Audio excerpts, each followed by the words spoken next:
I loved my time in the military. It was probably one of the best things that I've ever done in my life. You're doing something that only 1% of the population of the United States does, is wear the uniform. You belong to this community. Being a female veteran after getting out can be lonely. You feel this sense of loss. You've lost your friends, you've lost your camaraderie. You feel like you don't belong anywhere. As women veterans, we don't stand up and say, hey, I'm over here, I'm a female veteran. And you feel like your whole career, however long it was, didn't really matter because you don't have anybody to talk to about it.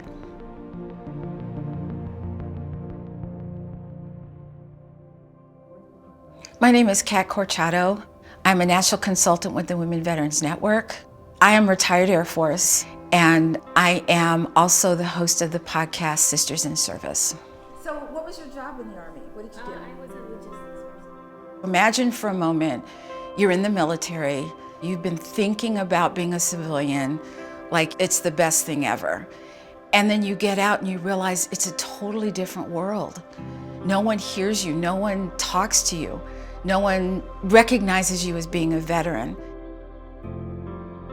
I had parked at a supermarket in Charlotte, North Carolina, that was specifically designated for a veteran. And this guy confronted me. Why are you parking here? Just because you're driving your husband's car doesn't mean that you have the right to park there. And I had told this person that I am a veteran.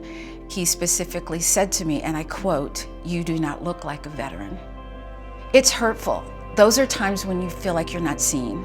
It happens all the time when they go into the VA as a couple and they automatically assume it's the male that is the actual veteran, and a lot of times it's the woman.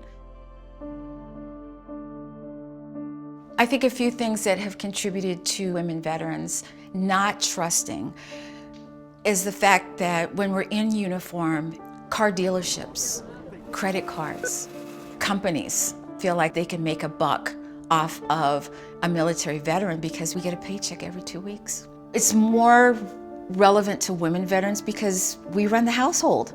So they reel us in, and then we're in debt. We get out of the military and that feeling of distrust is there. And so you don't know what resources are out there. You have kids, you're trying to find a job, you're trying to get kids in school. Nothing's working and there's no one to ask about it. That's how a woman veteran becomes homeless. When a woman comes in, realize that she wears a lot of hats. She might be married. She might be a battered woman. She might be getting ready to lose her kids because she has nowhere to live.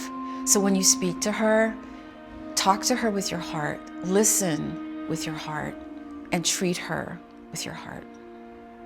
Assure her that she's in the right place. Tell her that she's safe. Tell her that she's a veteran. Tell her that we will find her what she needs. Be forthcoming. If something is free, tell them it's free. But also say, here are some other options. They do cost money, but giving them that option. Get them to talk. Where did you serve? When did you serve? How was it for you? What kind of cool places did you go to? Get them to start speaking, because that's gonna create camaraderie, that sense of she's listening, he's listening, and they start to relax.